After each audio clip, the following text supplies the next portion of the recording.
Frantically scrambling as the smell of charred flesh and burnt grass fill his lungs, Jules finds the once small flame spreading rapidly down the coast and towards the woods nearby. First trying to tear up the potential fuel, he desperately resorts to filling his cooking pot and dumping the murky water atop the flames.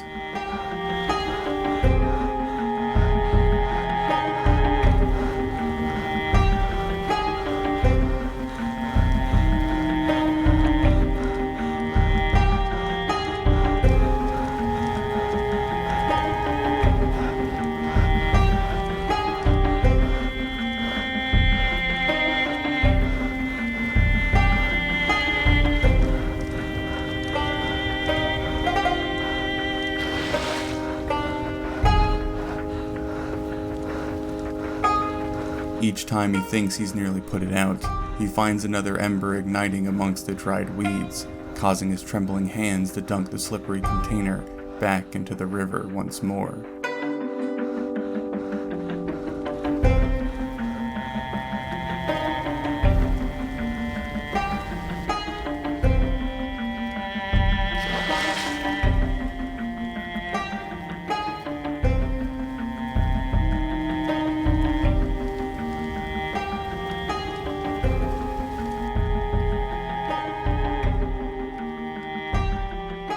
After a full hour of messily combating the situation, Jules finally douses the last tendrils of fire and feels his heart settling for the first time since the unexpected attack.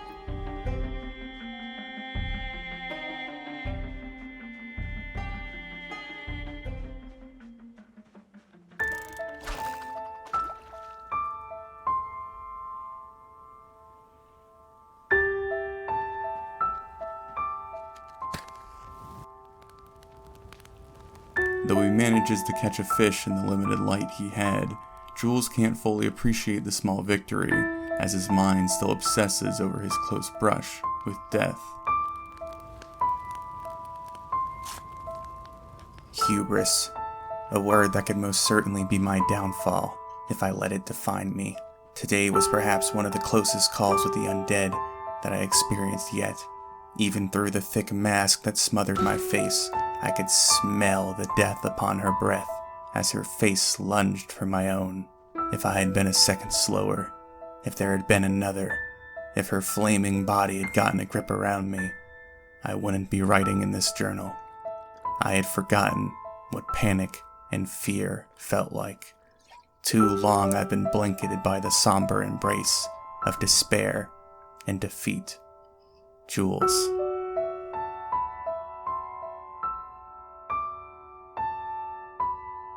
Partially recovered as he rises in the morning, Jules examines the amulet he had taken from the unfortunate survivor the other day. "My dearest Bobby" was engraved on the back, undoubtedly a gift from a lover that more than likely bolstered the ranks of the undead.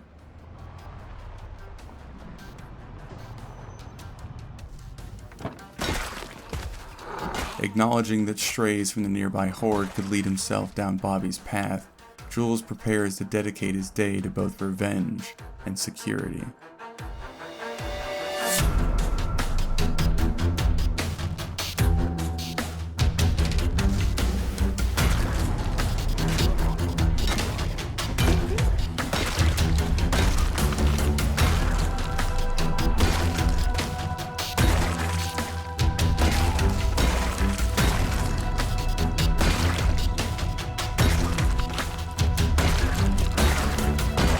Steadily making progress through the infected, Jules begins to notice a crack forming in his crowbar, but pays it no mind as his bloodlust keeps him focused.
Spotting a small restaurant and a fishing shop amongst the shambling masses, Jules burns with a smoldering hope that fuels his weak and strained arms.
Sneaking quickly in the back door, the kitchen only holds a bottle of olive oil, though Jules refuses to be disappointed as he instead sets his sights on the valuable fishing supplies.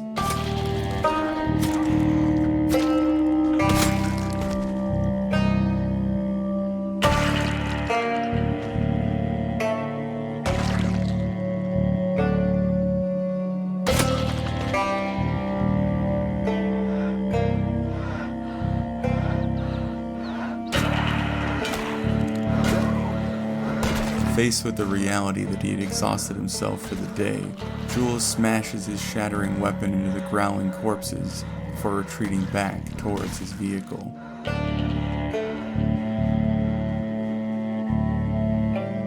Knowing there is now more to fight for than just the general store, Jules looks back at the small cluster of buildings with the knowledge that he will return tomorrow and finish what he started.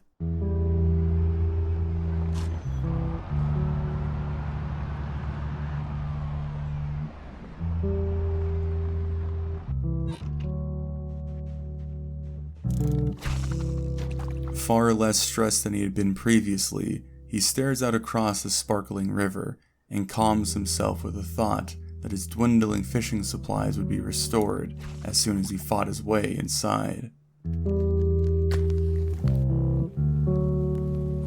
Catching another fish and indulging in the olive oil he had worked so hard to obtain, Jules allows a pulse of optimism to flow through him as the warmth of the fire and a full belly serve as signs of a sustainable situation.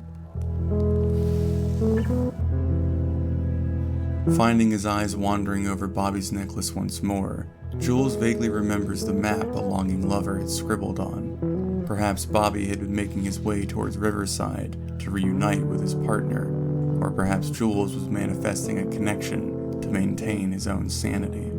Either way, he slips the jewelry over his slim neck as a reminder and shuffles off to sleep in his dark room in preparation for another day of relentless fighting.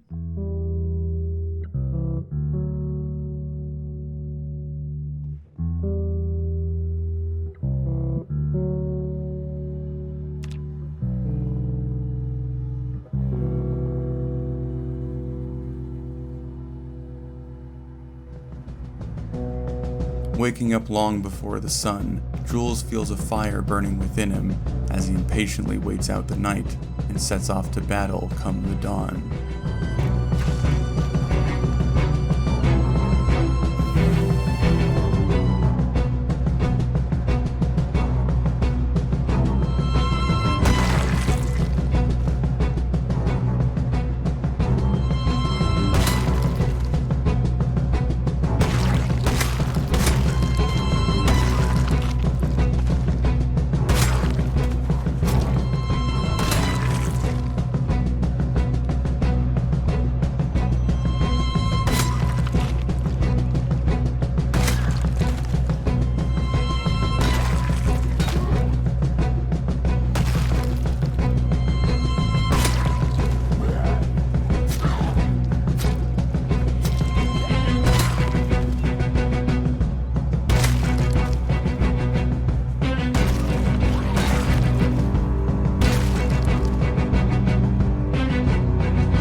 blade snap as he plunges it one too many times into the undead, Jules reminds himself of the horrendous condition of his trusty crowbar and resorts to battling with a bread knife that feels like a wet noodle in his untrained hands.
Weapons battered and bloodied, Jules tired and disgusting, he finally makes it into the fishing supply store and eagerly descends upon the shelves in victory.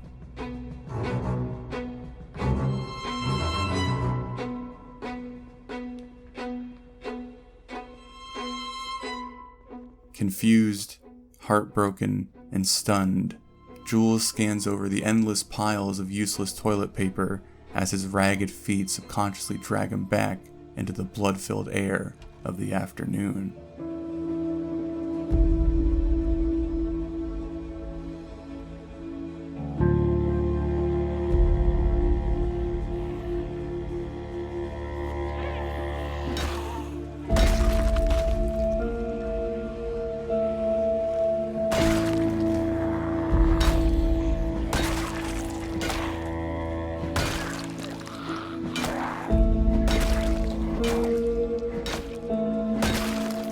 Defeated in both body and soul, Jules looks across the carnage he had created and struggles to build up the strength to make it to the nearby general store.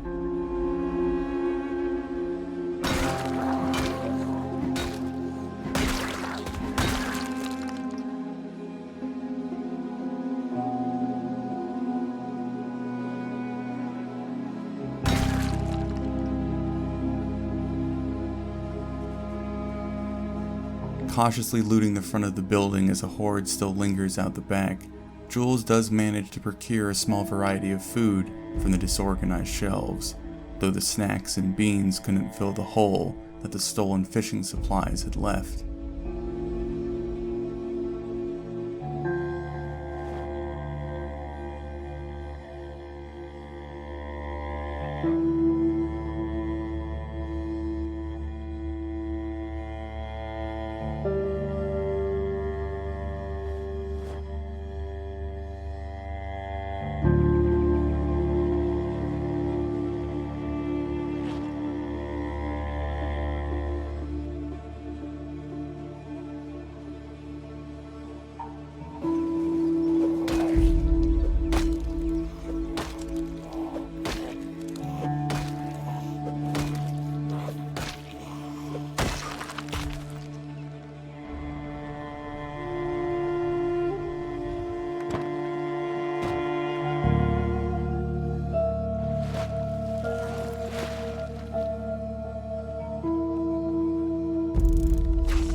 Sometimes words cannot express the devastation that clings to my heart.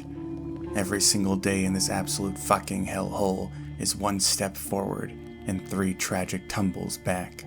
It's absurd. It's a cruel fucking joke. It can't be real. This can't be my life. I wish I had the energy or life within me to scream, but all I can manage is an angry scribble in mediocre handwriting. Maybe that horrendous creature should have sent me to my fiery grave. Jules.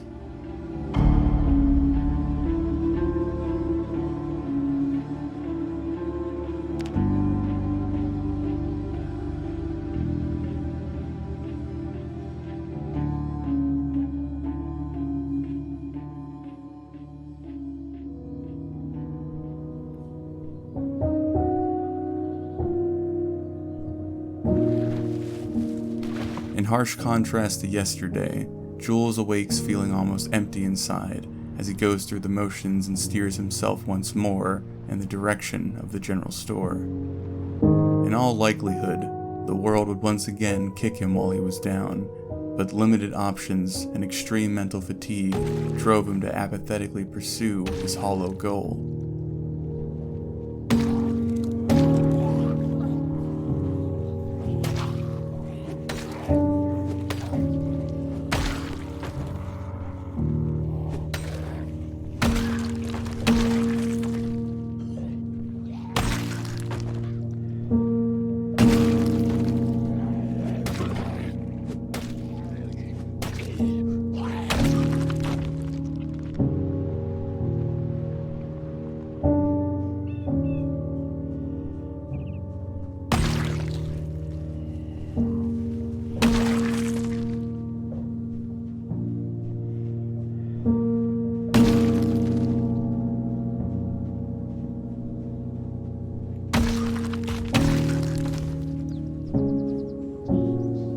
Making it to the second floor of the store, Jules's eyes show the faintest signs of life once more, as box after box contains food that he so desperately needs.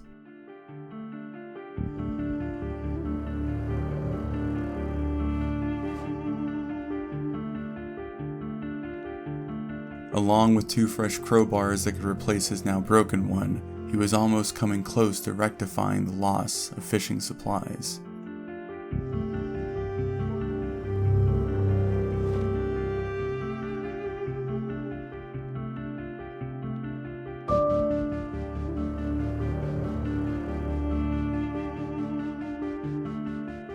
Pulling his van into the now mostly clear site, Jules begins picking through the upstairs apartment and is not only rewarded with more food, but a piece of knowledge that softened the tragedy he had sustained.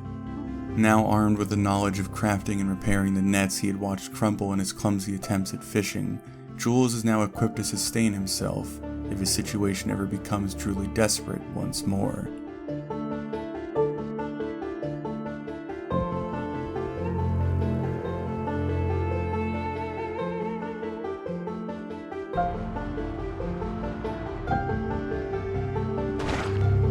Returning back to his temporary home, Jules recognizes that his time here has come to an end. Not only had he reversed the deadly weight loss that had plagued him, but he had cleaved through a large amount of the many threats that encircled his new source of food.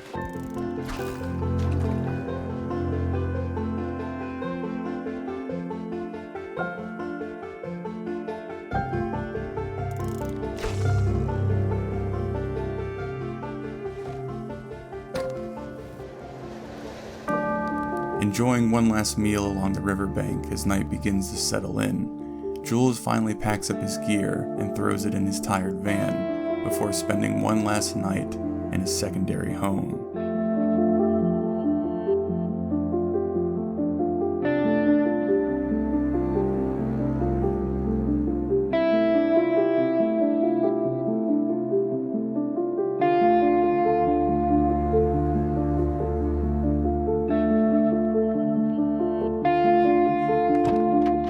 Prepared to make the arduous journey back to Little Hope, Jules scribbles down his hard-earned accomplishments before reaffirming his grip upon the steering wheel and rattling off into the encroaching dawn.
Going up the comforting and familiar road to the station, Jules pulls into the welcome safety of his modest compound before getting to work unloading all his gathered supplies.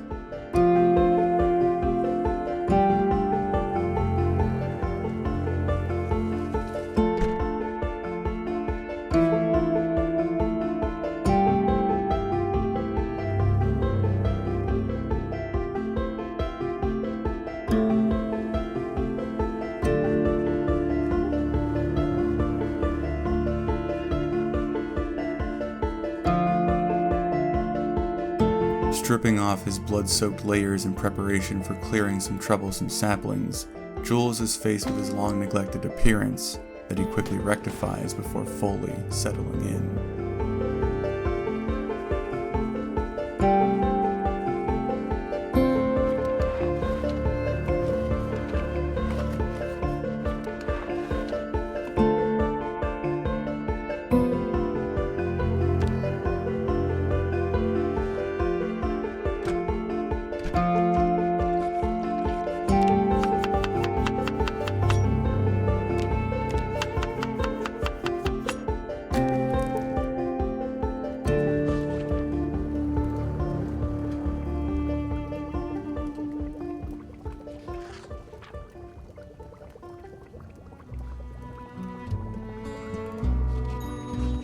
I have returned from my adventure out to the river, and after it is all said and done, I think I can categorize it as a success.